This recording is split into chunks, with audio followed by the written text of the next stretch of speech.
Was a Florida mom framed for murder and arson by the very agency that was supposed to uncover the truth, the State Crime Lab? When I dug into Michelle's case, it felt like deja vu. Same playbook, same flaws, same so-called science that helped lock up innocent women like Angela Garcia and Christine Bunch. But this time, it's happening right now, in real time, and the clock is ticking. In fact, when I first learned about the critically compromised case against Michelle Taylor, I felt like we had a real chance to stop a miscarriage of justice before it was too late. I was ready to grab a megaphone and organize a rally like we've seen outside the Karen Reed trial. But while the media's been watching Massachusetts, no one was looking when Michelle Taylor got steamrolled in Florida. And this time, the fingerprints of injustice don't just belong to bad cops or overzealous prosecutors. They're all over the lab coats. We're talking about the dirty underside of forensics, where junk science and human error still masquerade as truth, where courtroom experts spin complicated evidence into simple facts, and juries nod along, because who's going to question a scientist? But today, we're digging into something just as dangerous, human error. Not in theory, but in practice, in a case headed to sentencing in just days. Michelle Taylor took a plea deal to avoid the risk of a life sentence in a fire case riddled with the same red flags we've seen before. But the evidence, it never added up. This isn't just a story about a broken system. This is a warning, and it's happening in real time. This is Crime to Burn, and this is Michelle Taylor's story.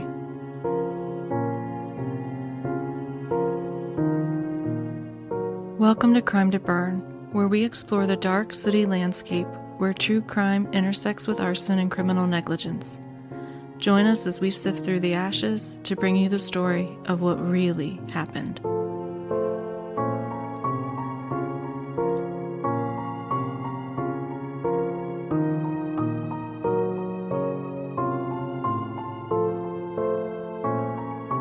Welcome back to Crime to Burn. I'm April, a fire protection engineer and former firefighter. I'm a former regional manager of accidental time travel incidents, and I've been knighted by a raccoon in a Walgreens parking lot.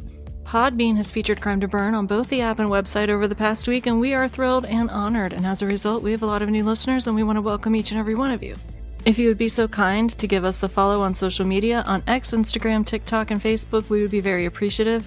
Interacting with content you see from us helps us grow so we can find our audience. Also, welcome to South Dakota. We are officially in all 50 states now, so it's been a really big week for us.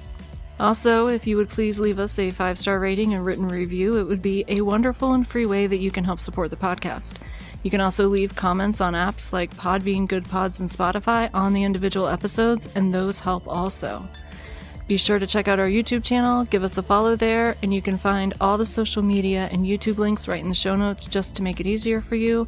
You can also find the links to our spread shop to get merch. And finally, the episode we did with New Zealand comedian Taylor Ruddle on his podcast Ruddle Me This is out right now. I will put the link in the show notes for you. It's also the way that you can learn my co-host's actual name, because he really has one. That's a lie. There's also another way that you can support the show if you are in the market for a dog containment system. As you're all likely well aware, we do have a dog, Winston, and we desperately love Winston, but Winston is high energy and low impulse control. And he's just one backyard away from a misdemeanor. And we were desperate to find a containment system to keep him in our yard but allow him to run free to work off some of that hound dog energy. So after several failed attempts to use GPS and satellite collars from other brands, we purchased the Paulius wireless dog fence.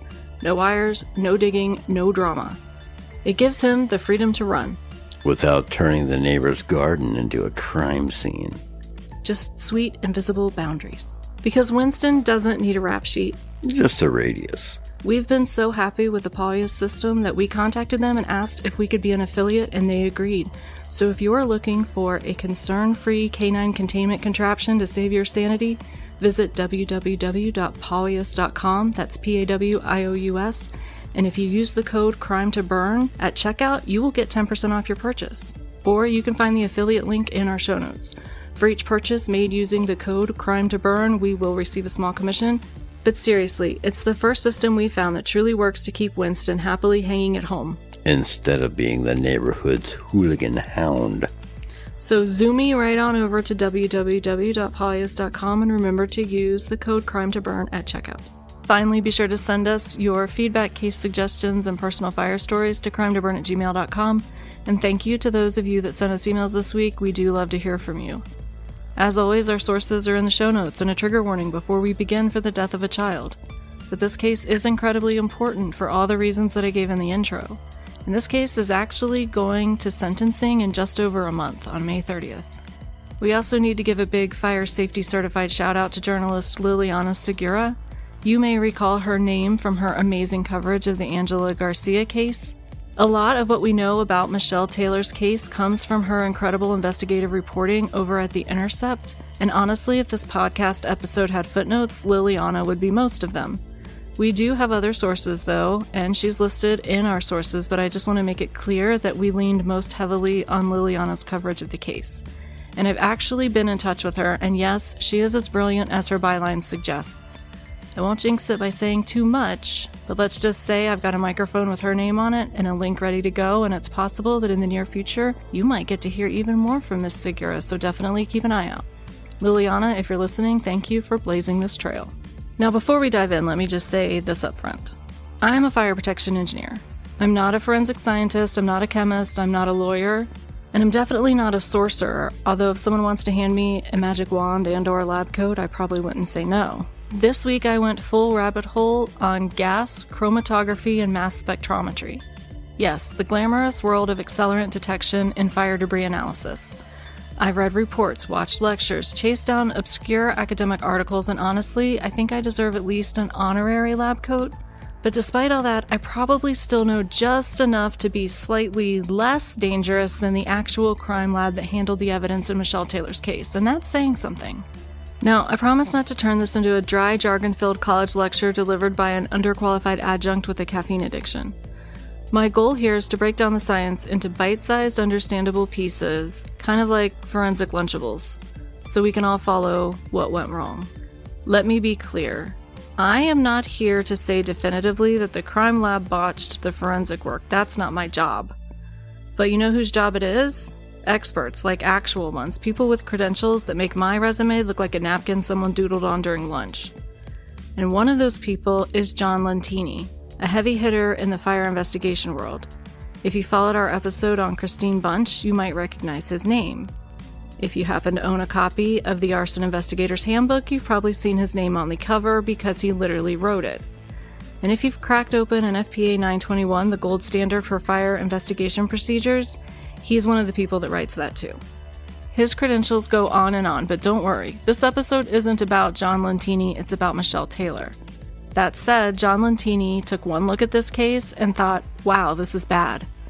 Actually, I have it on good authority that the email he sent the attorney that asked him to review the evidence included the word bullshit. So that's how strongly he felt about what I'm about to tell you. In fact, this wasn't the first time the crime lab had been scrutinized. As it turns out, the crime lab already had a bit of a reputation problem. It had lost its accreditation the year before, and when it handled the evidence in Michelle's case, it was still running on that expired credibility. Now, if you're not in the science world, let me explain. Losing your lab's accreditation isn't like getting a parking ticket. It's like the scientific version of getting your medical license revoked. It means every case that the lab touched now is suspect, and we're not talking about one or two mistakes here. We're talking about the potential fallout of hundreds of cases and currently standing convictions. It's like chlamydia. To call it a black eye on Florida's legal system is putting it lightly. This wasn't a bruise, it was a full-blown amputation. But again, I wasn't in the operating room, I wasn't holding the bone saw. I'm just here to tell you that the people who were, the ones calling out the lab's failures, are people I trust and experts whose judgment I strongly recommend you take seriously. So let's rewind to the night everything changed, the night of the fire. It was October 23rd, 2017 in St. Augustine, Florida. Michelle Taylor was at home with her 2 children that night. Around 9:33 p.m., she stepped outside to get something from her car. Now, Taylor told investigators that after she returned from her car, she headed back inside and curled up in bed to watch TV with her son, David. Her husband was out for the evening helping a friend process a deer he'd shot earlier that day. So it was just Michelle, 11-year-old David, and her 18-year-old daughter Bailey at home that night. They barely had time to relax before the smoke detectors shrieked to life. Michelle cracked open the bedroom door and was slammed by a wall of thick black smoke, and panic took over. She and David sprinted to Bailey's room, pounding on the door to wake her.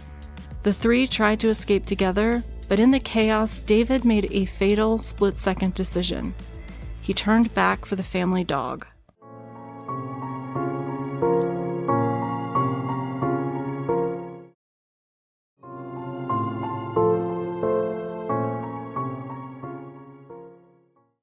With flames spreading fast and the smoke turning the house into a maze, Michelle and Bailey realized the front door was already out of reach.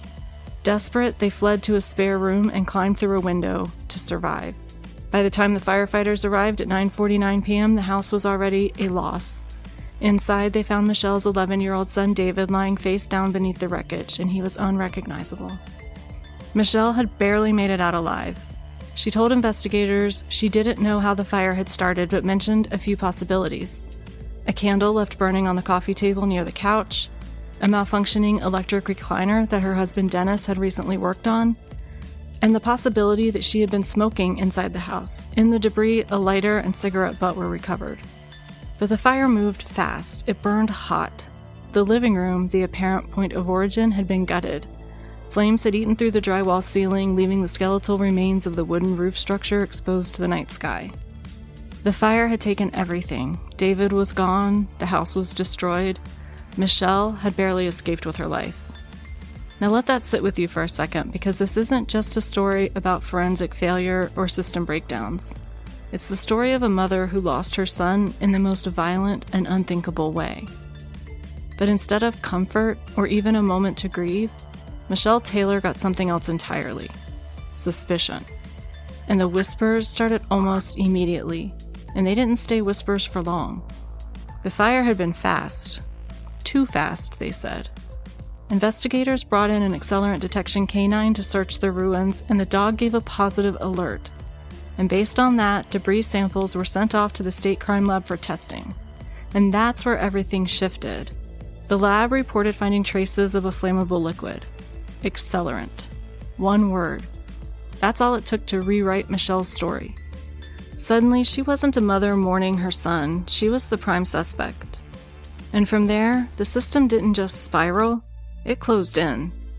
Accelerant detection canines are incredible tools. Their noses are finely tuned to sniff out even the tiniest traces of ignitable liquids that human investigators could easily miss. But let's be honest, we're not supposed to send a grieving mother to prison based on the word of an animal that would happily drink out of a toilet. My dog would eat the ass out of a possum. I know. Dogs can detect hydrocarbons, sure, but they can't tell you what they smelled or where it came from or how it ended up there, and they certainly can't explain the difference under oath. At a fire scene where plastics, cleaners, and household materials all burn and release chemical compounds, even a well-trained dog can easily give a false alert. In Michelle Taylor's case, the dog's alert was the spark. And once the word accelerant entered the story, suspicion spread faster than the fire ever did. Michelle wasn't a mother mourning her son anymore. She was a suspect chasing a presumption of innocence that was already slipping away. The lab results were supposed to be the confirmation investigators needed. Supposed to be. The testing method they used was called gas chromatography mass spectrometry, or GCMS for short. It sounds complicated because it is. Gas is complicated.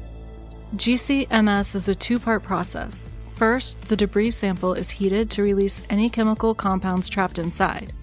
There are a few different ways to do this, but the most common is to place an absorbent material like a charcoal strip inside the container with the debris when it's heated.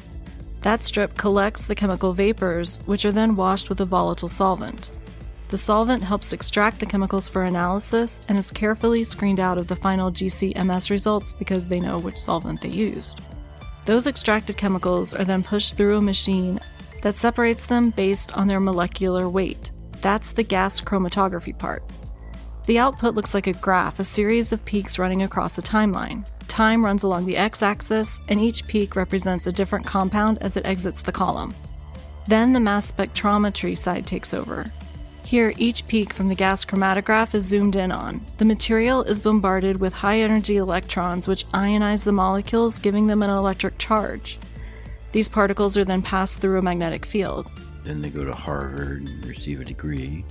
Lighter fragments are deflected more sharply than heavier ones, allowing scientists to separate and identify the molecules based on their mass-to-charge ratio. Simply put, by measuring how fast or how slow particles move through the magnetic field, we can figure out their molecular weight and build a detailed chemical profile.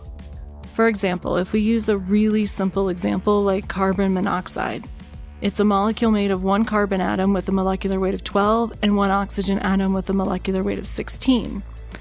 We would expect some of those molecules to stay intact during ionization, but others would fragment.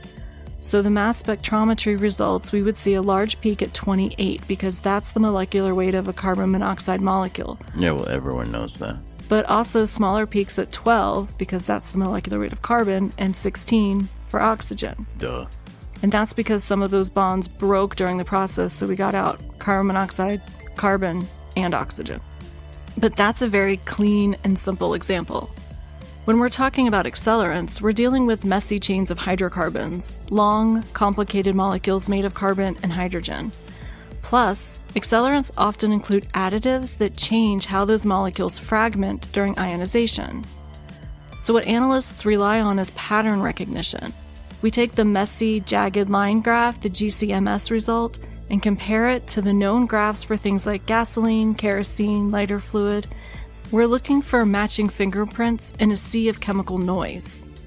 And that's where things get complicated, or maybe complicated-er. GCMS doesn't just pick up gasoline or lighter fluid, it picks up anything made of hydrocarbons like furniture varnish, adhesive carpet glue, cleaning supplies, even melted plastics. In a house fire, everything burns, and so everything releases chemicals. If a lab technician isn't careful, if they misread the chemical signatures, or if they go in already expecting to find accelerant, it's dangerously easy to mistake the chemical byproducts of normal household burning for evidence of arson. And that's exactly what Michelle Taylor was up against. A fire scene filled with chemical chaos, a dog's alert that had already shaped the investigation, and a crime lab that wasn't even accredited when they processed the evidence. The fire scene was chaos, the investigation was chaos, and when the evidence finally reached the crime lab, it didn't get any better. Now, back in 2016, the lab was reviewed by the nation's leading forensic accreditor, and what they found wasn't just bad, it was catastrophic. Analysts were misidentifying gasoline in case after case. In a review of 26 files, more than half of them were wrong. False positives, misinterpretations. Flawed science passed off as certainty. And they lost their accreditation as a result.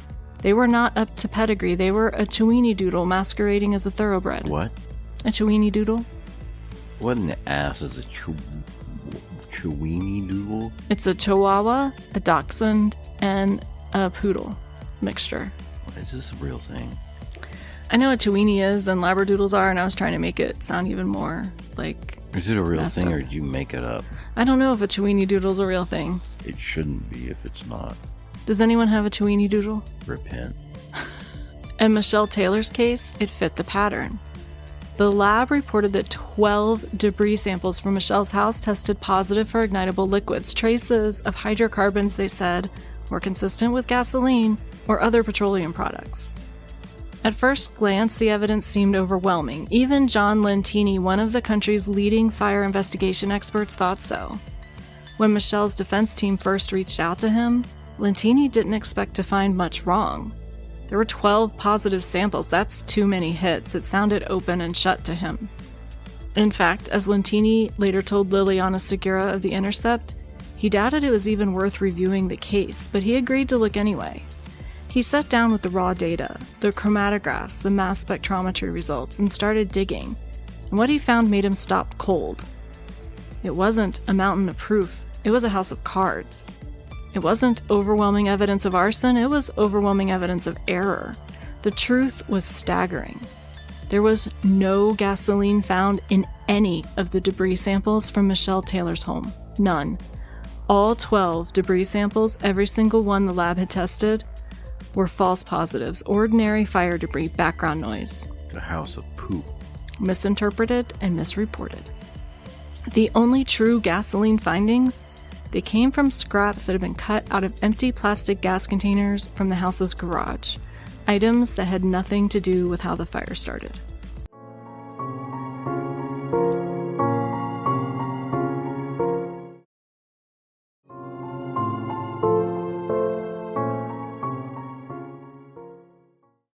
The story the lab had told and the story that the prosecution built their case on collapsed under the weight of real science. The evidence against Michelle Taylor didn't just fall apart, it evaporated. Michelle Taylor wasn't a criminal mastermind. She wasn't a mother who had set her own house on fire. She was a grieving parent trapped in a nightmare, while the system closed in around her, fueled by a laboratory so sloppy with its procedures that it couldn't even maintain its accreditation. When Michelle Taylor was preparing to defend herself against accusations built on junk science, the lab that helped create those accusations was busy fighting a different battle, trying to convince the world that it still deserved to be trusted. Like I said, in 2016, before Michelle's fire, the lab's problems had finally caught up with it. When they were reviewed, they found that lab analysts were misidentifying gasoline and fire debris samples again and again. Out of 26 cases that were audited, more than half of them were found to have serious errors and false positives, misinterpretations, and flawed science passed off as fact. The lab's accreditation is their official stamp of scientific credibility, and it was suspended. At the heart of the problem wasn't just human error, it was a culture inside the lab that prized finding accelerants over finding the truth. A justice system squinting at the world through gasoline-soaked glasses where every maybe became a definitely, and every doubt was brushed aside as an inconvenient noise. They weren't asking if there was an accelerant. They were hunting for ways to say there was. Look hard enough, magnify the right peaks, ignore the wrong ones, and suddenly, every living room looks like a crime scene. This is a metaphor for policing the world at large. This is what they do. They run out of crimes, or they're too lazy, or too scared to investigate the real ones, right? And then they gotta look for that, but only in the most convenient places where it's not too dangerous. It didn't matter if the science was messy, and it didn't matter if the signatures didn't really match. All that mattered was having enough positive results to move the case forward. Quantity over quality, confirmation over caution, and conviction over truth. Meanwhile, Michelle Taylor sat in the wreckage of her life, accused, grieving, and about to stand trial on evidence more flimsy than single-ply toilet paper. Instead of using conservative, careful methods like those outlined in ASTM E1618, the gold standard for fire debris analysis, the lab leaned heavily on subjective judgment. They relied on fragmentary chemical profiles, and they ignored warnings about how easy it was to mistake burned household materials for gasoline. And when faced with questionable results, they defaulted to calling it arson. The lab's reputation should have collapsed like a discount store lawn chair buckling the second anyone leaned on it. Instead, they were scrambling behind the scenes to fix their paperwork, adjust their procedures, and reapply for accreditation, all while continuing to handle criminal cases just like Michelle Taylor's. And nobody warned the defense, and nobody told the jurors, and nobody stopped to ask whether the lab's mistakes were sending innocent people to prison. Michelle Taylor wasn't just fighting a flawed investigation, she was fighting a forensic system already rotting from the inside. And when it came to motive, the story wasn't much stronger. Investigators argued that Michelle had financial reasons to burn her house down. They pointed to unpaid bills, a foreclosure notice, and money troubles. At first glance, it sounded bad. Michelle had fallen behind on her mortgage, and she had recently lost her job. And she had been receiving donations from charities, monies that could have helped cover her debts, but she hadn't used them for that. They were sitting in her bank account. After the fire, she filed a claim with her homeowner's insurance and eventually received a payout of over $90,000. On paper, it did paint a compelling picture: financial stress, a looming foreclosure, and now a large insurance check. But the reality was still messier and possibly far less sinister than the prosecution made it sound. So I heard she got a couple of checks in the bank. What was she buying with it? She wasn't. That's what they were saying, is that she had gotten money to help pay her mortgage. Yeah. And she could have paid off what was in arrears, and she didn't. And so they said that was proof that she was planning to burn her house down, because why pay off a mortgage if your house is about to burn down? That doesn't make any sense to me. I agree. It doesn't make any sense to me either. But really, what can someone show me that she bought a Mercedes or Nope. did something with any of it? Like, Nope. Well, then doesn't it stand to reason that there's some other issue that might be looked at? I agree. Are you going to take in all that? If I took in 90 grand, dude, tomorrow I'd have a new amp in this room. I would have stuff. Something would happen. Something would change. Well, here's the thing, too. You know, they talked about how she had gotten money to help with the mortgage payment, but she hadn't actually paid it. And I know from making bad financial decisions in my past and financial stress that when I'm feeling stressed about a financial situation, I tend to mentally try to avoid it.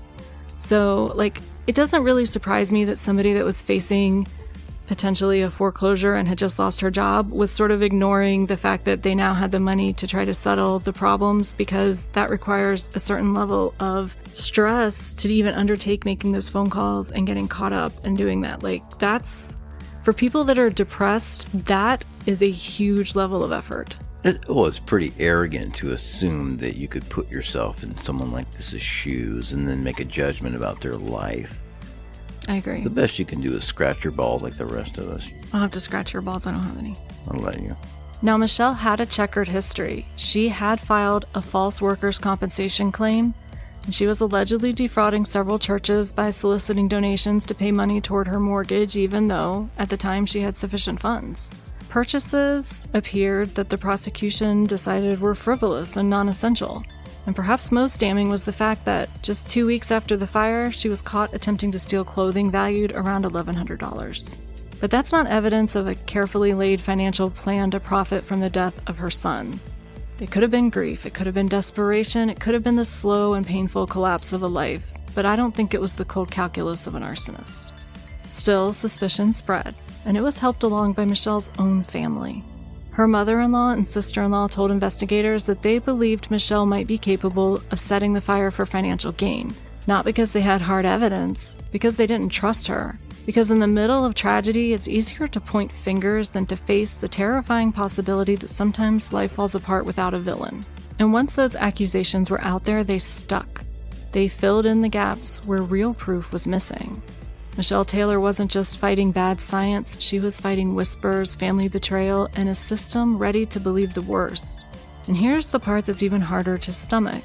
The prosecution didn't have to prove the fire was arson, not really. They didn't need a clean scientific finding, they didn't need a reliable lab result. They didn't even need to explain exactly how the fire had started. All they had to do was convince a jury that Michelle Taylor was guilty of something, that she was desperate, that she was reckless. That her mistakes, her debts, and her grief somehow added up to murder, despite the fact that there was zero physical evidence of a crime and a boatload of evidence that the crime lab had botched the investigation. Isn't it kind of sick how people will paint you the way that they can see themselves in a similar situation? Mm-hmm. I'm just saying. And with the official lab reports, the dog alerts, the insurance payouts, and a few angry family members willing to throw shade, the prosecution had enough to spin a story. It didn't matter that the science was falling apart behind the scenes, and it didn't matter that the evidence wouldn't survive serious scrutiny. Once the suspicion took hold, Michelle Taylor wasn't fighting facts anymore, she was fighting fear. And fear is a powerful thing in the courtroom. After she was charged, Michelle sat in jail for nearly 3 years without bond. 3 years, while people had their fingers in their noses. Her bond was denied, and she sat there. Even though she wasn't convicted, she wasn't found guilty, she was just stuck waiting and watching her life unravel from behind bars. Eventually, finally, she was granted bond and released, but it was long overdue. And by then, the damage was done. Michelle had already spent years cut off from her family, her home, and any real chance of mounting a proper defense. And just when it seemed like things might finally tip in her favor, just when it looked like the truth about the lab might come to light, the court delivered another blow. The jury, the judge ruled, wouldn't hear a word about the lab losing its accreditation. But why? Because by the time Michelle's case made it to trial, the lab had been reaccredited. Whew, thank goodness. Nothing to see here. Everyone move along. Who reaccredited? Jesus, words. Who reaccredited them? The same organization that originally took away their accreditation. What? They were given a report of all the things they needed to correct. They spent almost a year correcting them, and then they were re-inspected and gained their accreditation. So everything in the meantime that they did was considered suspect. Legitimate? I think it's suspect. Yeah, but they considered it legitimate. is what you're telling me. I don't think that the Accreditation Bureau did, but the court said, yeah, we can move forward with it. Right. Never mind that the accreditation had been suspended because of massive errors in exactly the kind of testing that Michelle's case relied on, and never mind that the same lab using the same broken methods had helped build the case against her. All that mattered now was that the lab had its shiny gold star back. The jury would hear about the lab's fresh, shiny, polished reputation. You can't polish a turd, Beavis. But they wouldn't hear how badly it had been tarnished when Michelle needed the truth the most. The cards weren't just stacked against Michelle Taylor, they were glued down.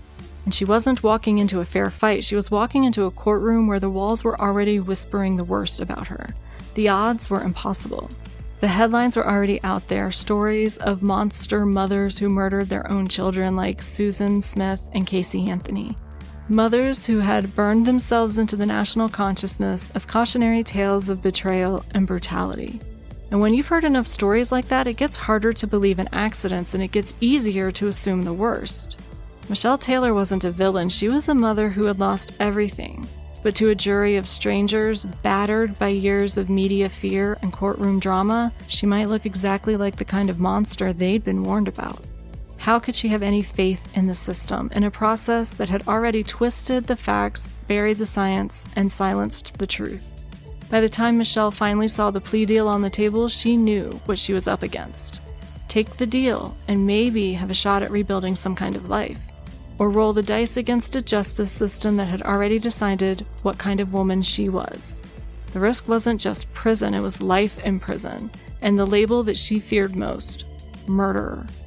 And standing there with everyone and everything stacked against her, Michelle Taylor made the only choice she thought she had left. She took the deal. It wasn't a fair deal, it wasn't justice, it was just survival. Michelle Taylor agreed to plead no contest to a lesser charge, manslaughter. No trial, no chance to tell her story to a jury, and no real opportunity to clear her name.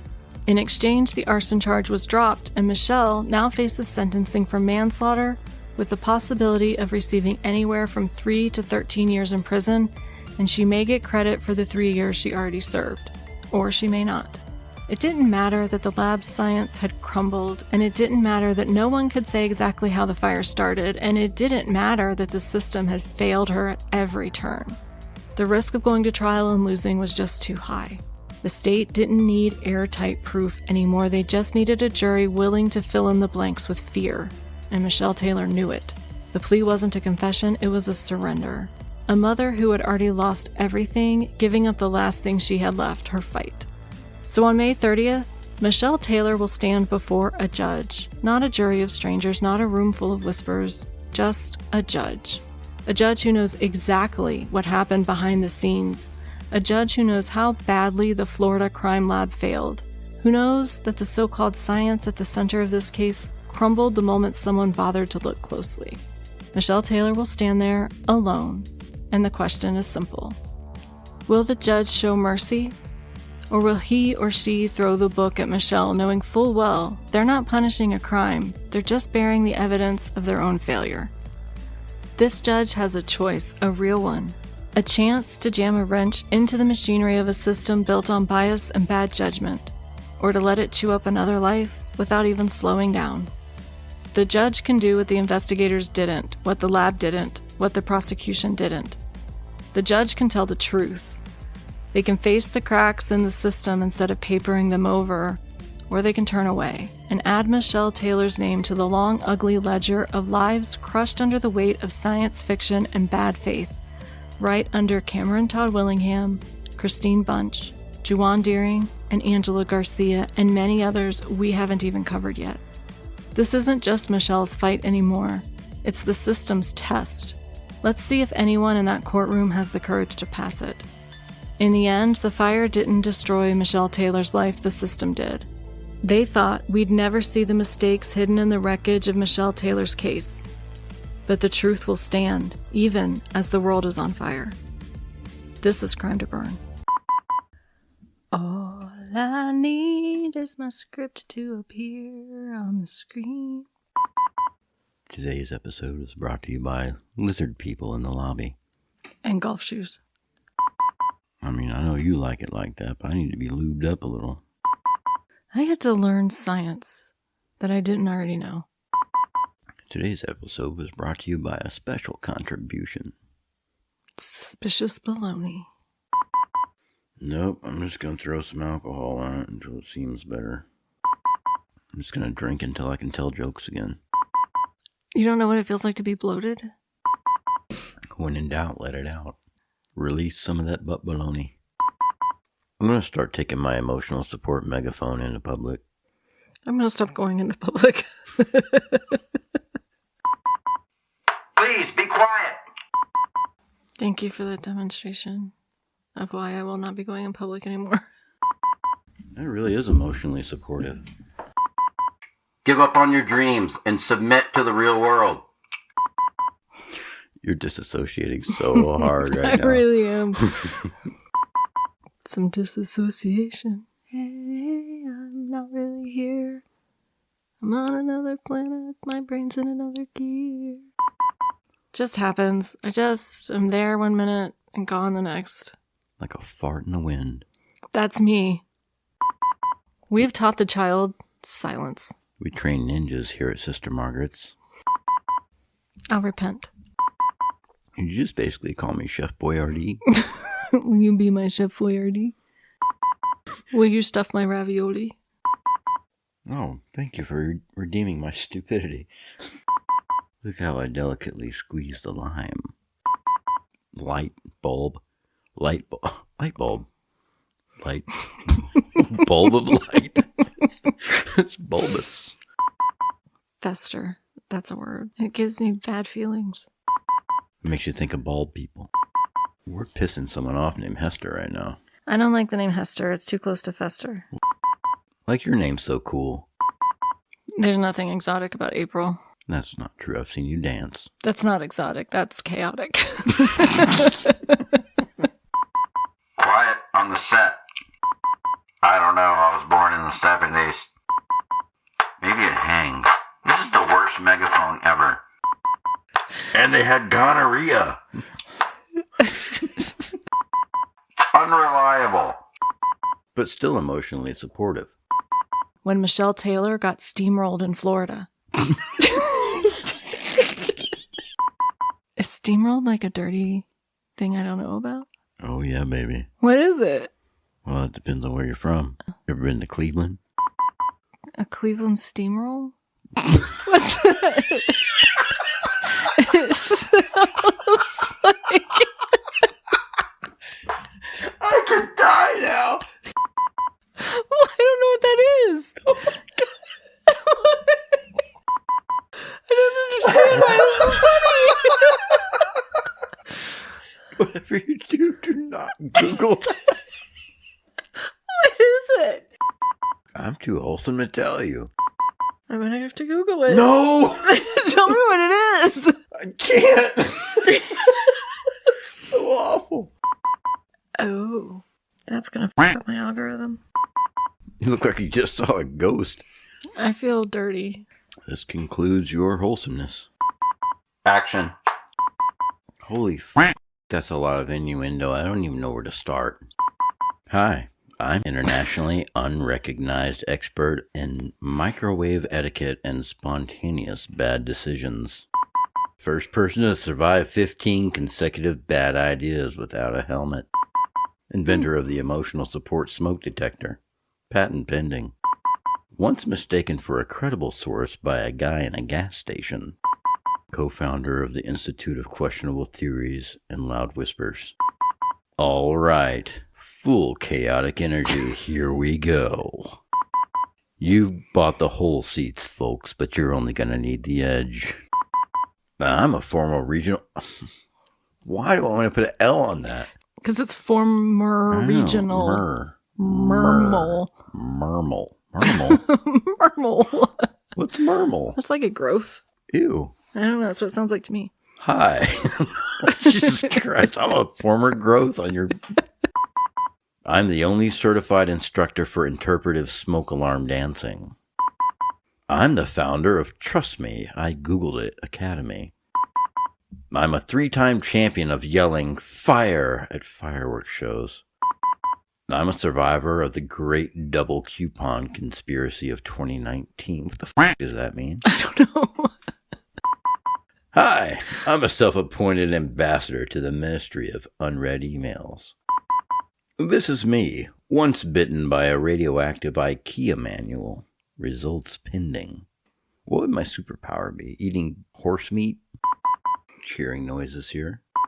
I'm a rainbow. I'm feeling defensive. Stop feeling defensive! I'd like to fondle his balls right now. I'm not sure he'd be open to that. Give it time. His He'll credentials... grow to love me. His credentials grow... Damn it. Going to hell, trash mouth. I'm sorry, you lost me at spare room. I've been hanging out with Mr. Tumnus and the Beavers ever since. I'd like to mount your defense. Oh no! Oh, its guts came out! Oh! Are you okay? Now it's an insecurity megaphone. I'd like to jam a wrench into your machinery. I dropped my megaphone. Now I'm nervous. No, that's my upstairs geese. They poop a lot. I'm gonna make many mistakes today. I like 'em real thick and juicy, next to a potato. Can you stop talking? Have mercy on your poor mother. She's been dealing with me for an hour. Please let us finish. I had a technical problem with my finger. What happened with your finger? It didn't push the button. Don't worry, baby. My finger will push that button.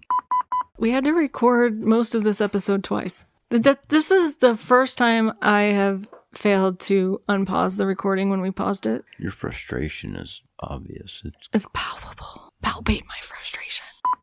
You notice when she just lays down. Everything that itself. I don't know. And now I'm going to be a lot more careful about where I leave my DNA. You know, it just seems like an unnecessary risk. I'll just be bringing all of my DNA-covered trash home from now on. Bubble lady, bubble woman. Well, a podcaster almost sounds like a bubble, like my little pod. And that's true, it does. Pod bubbler, bubble potter. None of those things sound good. No, it sounds like farting in a bog. I could fart in a bog right now. Bog bubbler. I could be a new cryptid, the bog bubbler. The bog bubbler. If we have any artists listening, we're going to need I should get you... a morale patch that says bog bubbler. We're going to need you to give us an artist interpretation of the bog bubbler. My husband's not a fan of the Chewini Doodle. Or probably the Chewini. Or the Labradoodle. Or the Weenie Doodle. Anything that needs a hyphen, really. Or the Chewy Doodle. If it needs a hyphen, I'm not into it. And Chewy Doodle sounds like a delicious snack. That's just because it's got the word weenie in it. Let it go. Don't start. I can see you mouthing it. Stop. Hung and happiness are synonymous. The bog bubbler strikes again. This is a question you always got to ask yourself when you're designing a cryptid. Should it have more than one ass? Are there any cryptids that currently have more than one ass? Well, I'm not an expert on this subject. What was the name of that cat cryptid again? My brain just keeps going, the Whack-A-Cat.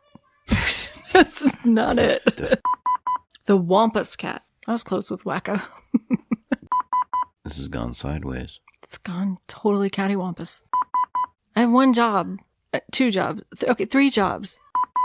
That was unpleasant. It may be but you can drop it a lot. My ass is extra sleepy. I like it when you smother things with cheese. Everything tastes better with sharp cheddar on it.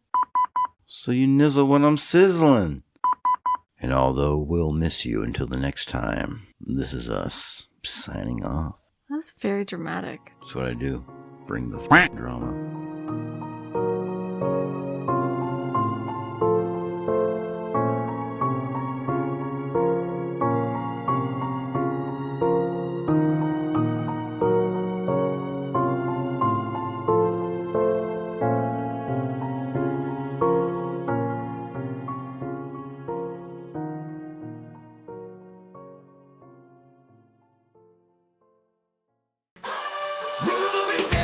Hi there, I'm award-winning stand-up comedian Taylor Ruddle from New Zealand.